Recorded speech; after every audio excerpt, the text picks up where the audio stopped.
I don't want to overreact to the preseason, but the Hornets have got me hyped. They've got three guys that have been absolutely balling out this preseason with Mann, LaMelo Ball, and Tidjane Salaun. We're going to talk about all of them and really dive into the game film from the first two games, so make sure you stick around for that. But first, let's look at the stats. Game 1, LaMelo had a quick 18, 7, and 4 in just 19 minutes played.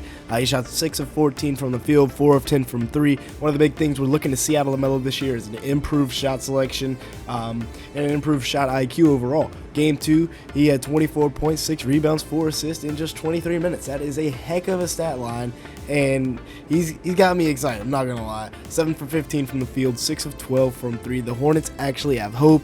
If he stays healthy, this could be a huge year from LaMelo Ball, and the Hornets could really shock a lot of people as long as we convince him to use those ankle braces. And then Tidjane Salaun.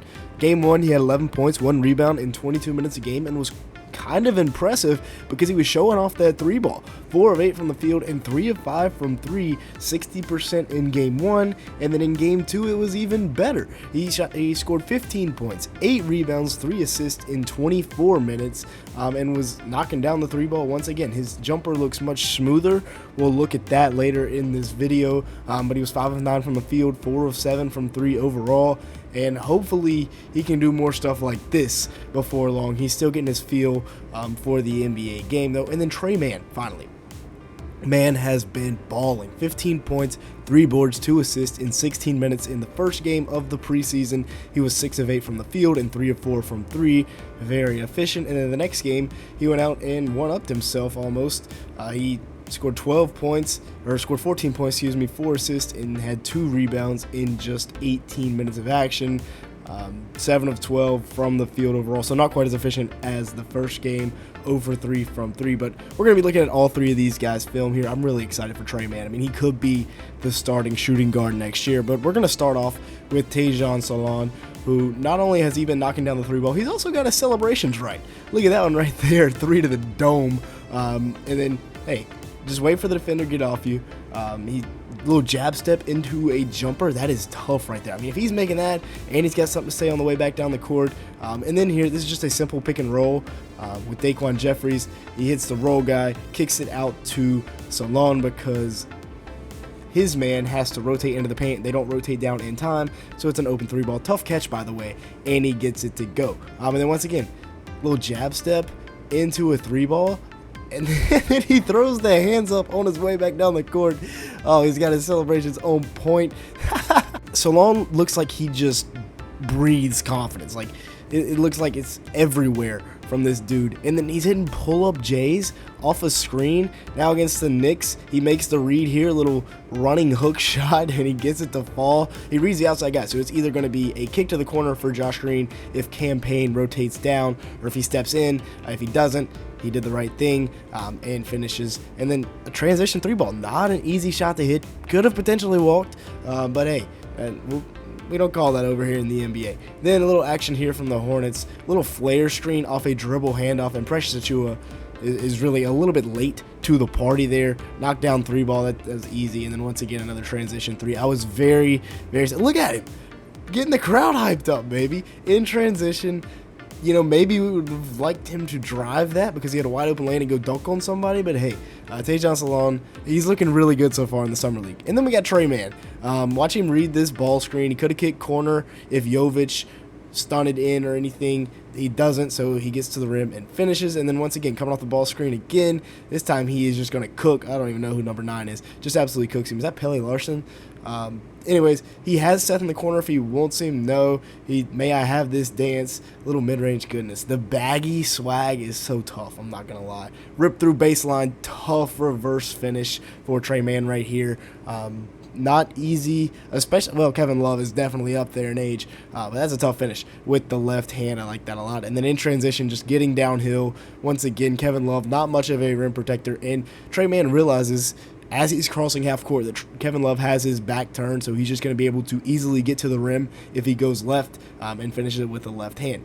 Now coming off the screen a little bit, little finger roll over the top of Bam Adebayo, and that's not an easy shot to make because Bam is a very solid defender coming off of the pick and roll, and he gets it to go. Also had the lob there for Nick Richards. And then here he is. He just, may I have this dance. He gets the mismatch that he wants. LaMelo sets the screen, so Jimmy Butler switches.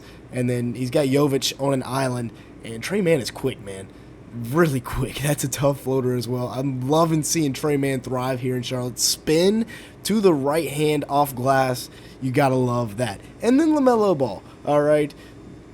Oh, man, we already talked about it. If he is healthy, he is going to have a huge year. But this is what we call a small-on-small pick and roll. We got Bridges setting the screen for LaMelo. Even though they're both 6'7", we're going to call it a small-on-small.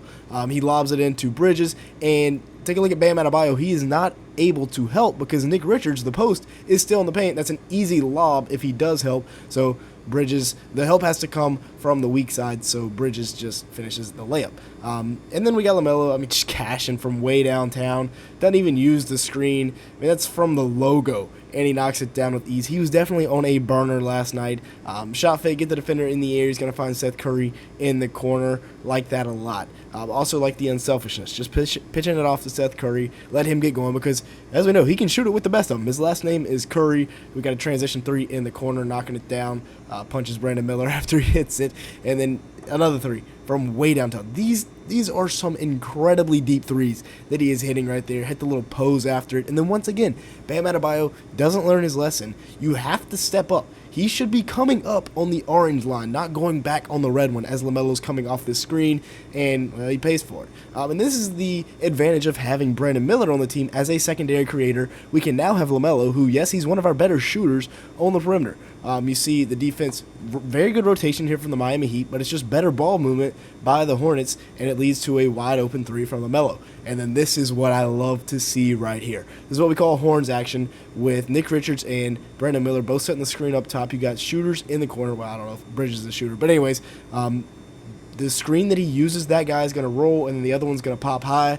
This time LaMelo gets all the way to the rim, but you have so many options out of that horn series. I hope we run that a lot this year. With that being said, if you've made it this far in the video, obviously you like something, make sure to hit the like button. Leave me a comment down below and hit that subscribe button if you did enjoy today's video at any point. And with all that being said, let's go ahead and get back to the video. Oh, also, we're looking for about 200 likes on today's video. If you could help us out with that, it'd be greatly appreciated.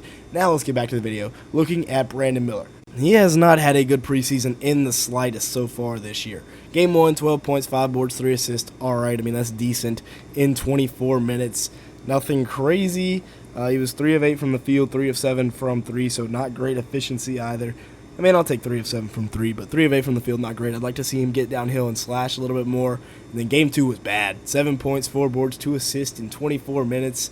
And they say shoot or shoot. He definitely didn't stop shooting. Not a lack of confidence, but 1 of 10 from three-point range, 2 for 13 from field goal range. At least he's getting it out in the preseason instead of in the regular season. But yeah, I think, if LaMelo stays healthy, if Tidjane shoots the 3-ball like he has been, and Trey Mann is giving us buckets like this off the bench, on top of when we get Mark Williams back, this Hornets team, hey, I'm a believer. King of the fourth quarter is as well. Kenny said buy all the Hornets stock, and I'm right there with him.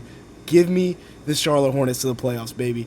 I'm delusional, but I still think it's going to happen. With that being said, that's going to be it for today's video. Thank you so much for watching. Make sure to hit the like button. Leave me a comment down below and hit that subscribe button. Like I said, we're trying to hit 200 likes on today's video. And with that being said, thank you so much for watching today's video. Subscribe to Backyard Buckets right now!